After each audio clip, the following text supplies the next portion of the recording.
Hello friends, welcome back to my channel. Last వీడియోలో చూసుకుంటే నేను ఏమేమి పిండి వంటలు చేశామో, ఎలా చేశామో అండ్ మొత్తం క్లియర్గా అయితే షేర్ చేసుకొని ఉంటాను. సో ఎవరైనా మిస్ అయి ఉంటే కింద డిస్క్రిప్షన్లో లింక్ ప్రొవైడ్ చేశాను, మీరు ఖచ్చితంగా చూసేసేయండి. ఇక నెక్స్ట్ ఏంటి ఫ్రెండ్స్, సండే తర్వాత మండే వచ్చింది. మండే అంటే ఏంటి, భోగి. సో ఈ భోగి ఫస్ట్ టైం మేమైతే చెన్నైలో అయితే చేసాము. సో ఇక చెన్నైలో చేసుకుందాము అంతా పక్క ప్లాన్తో నైట్ అంతా రెడీ చేసుకొని అట్టపెట్టెలో అయ్యి బాగా చేసేసాము. సో ఫైనల్గా ఏం జరిగిందంటే, ఆ రోజు నైట్ స్టార్ట్ అయిన వర్షం నాన్ స్టాప్ తెల్లవారుజాములు పడుతూనే ఉండేది. నేనైతే 3కి అలా అయితే అలారం పెట్టుకున్నాను. 3కి కాదు 2:30కి అలాగా లేచి చూస్తే ఫుల్ రైన్. సో 3 నుంచి 4:30కి అయింది అది. సో 4:30కి ఇక అలారం పెట్టేసుకొని మళ్ళీ పడుకున్నాను. ఇక మా అమ్మ వచ్చేసరికి 4:15కి అలా లేచేసి ఇక భోగేద్దామని చెప్పింది. సో ఇక అప్పుడైతే బయటికి వెళ్ళి చూడంగానే ఓకే, వర్షం అయితే రాలేదు. ఇక అప్పుడైతే స్టార్ట్ చేసాము.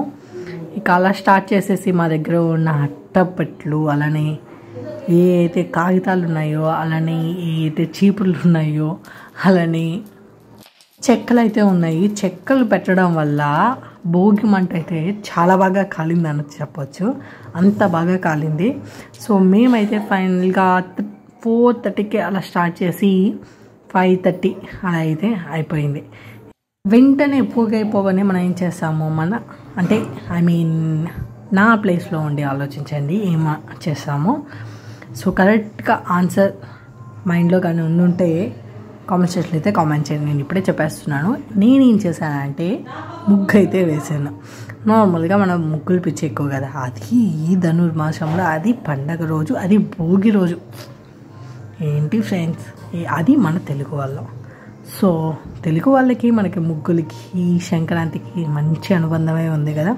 సో ఫైనల్గా భోగి ముగ్గు కూడా వేసేసాను. ఇక్కడ చెన్నైలో వేశాను కాబట్టి ఎలాగో తెలుగులో రాస్తే అర్థం కాదని చెప్పి ఫైనల్గా ఫస్ట్ డే అయితే ఇంగ్లీష్లో రాశాను. నెక్స్ట్ ఆ రోజు వచ్చేసరికి వడ చికెన్ కర్రీ లాగించేసాము. నెక్స్ట్ డే వచ్చేసరికి ఈరోజు తెలుగులో రాయమనింది అమ్మ. సో తెలుగులో రాశాను సంక్రాంతి శుభాకాంక్షలని. అండ్ ముగ్గు ఎలా ఉన్నది అనేది మర్చిపోకుండా కామెంట్ చేయండి, ఎందుకంటే చాలా కష్టపడి చాలాసేపు వేశాను. సో అందువల్ల అడుగుతున్నాను. సో ఇక నెక్స్ట్ అయితే సంక్రాంతి ముగ్గు వేసేగానే మేమైతే పొంగల్ పెట్టేసుకున్నాము.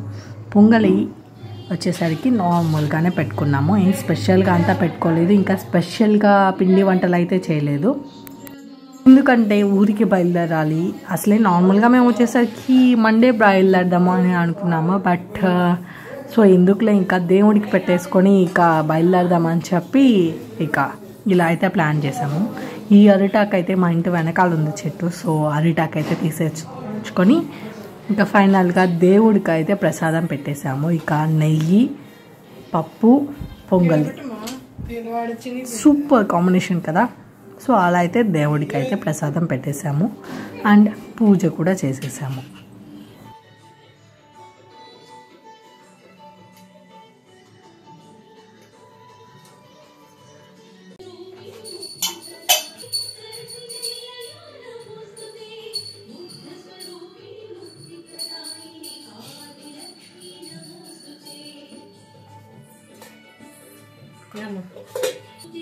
అలా తెల్లగానే చాలాసేపు పట్టుద్ది.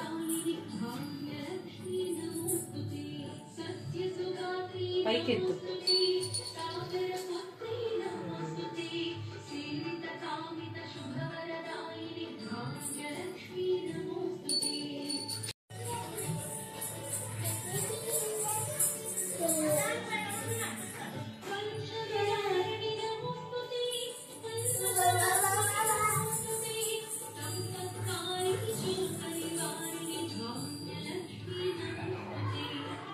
ఇంకా పూజ అయిపోగానే ఇక మా ఇంటి దగ్గరికి అయితే రోజు ఆవు అయితే వస్తుంది. ఇంకా ఆవుని కూడా పూజ చేసి ఆవుకి కూడా పెట్టేసి ఇక ఏ ప్లేట్లో అయితే పొంగల్ తిన్నానో అదే ప్లేట్లో అన్నం తినేసి ఇక బయలుదేరాము. ఇంకా నెక్స్ట్ డే వచ్చేసరికి ఫస్ట్ డే చికెన్ చేసుకున్నాం కదా, ఊరికి వచ్చాం కదా అని చెప్పి ఫిష్ అయితే చేసుకొని కనుమ రోజు లాగించేసాము.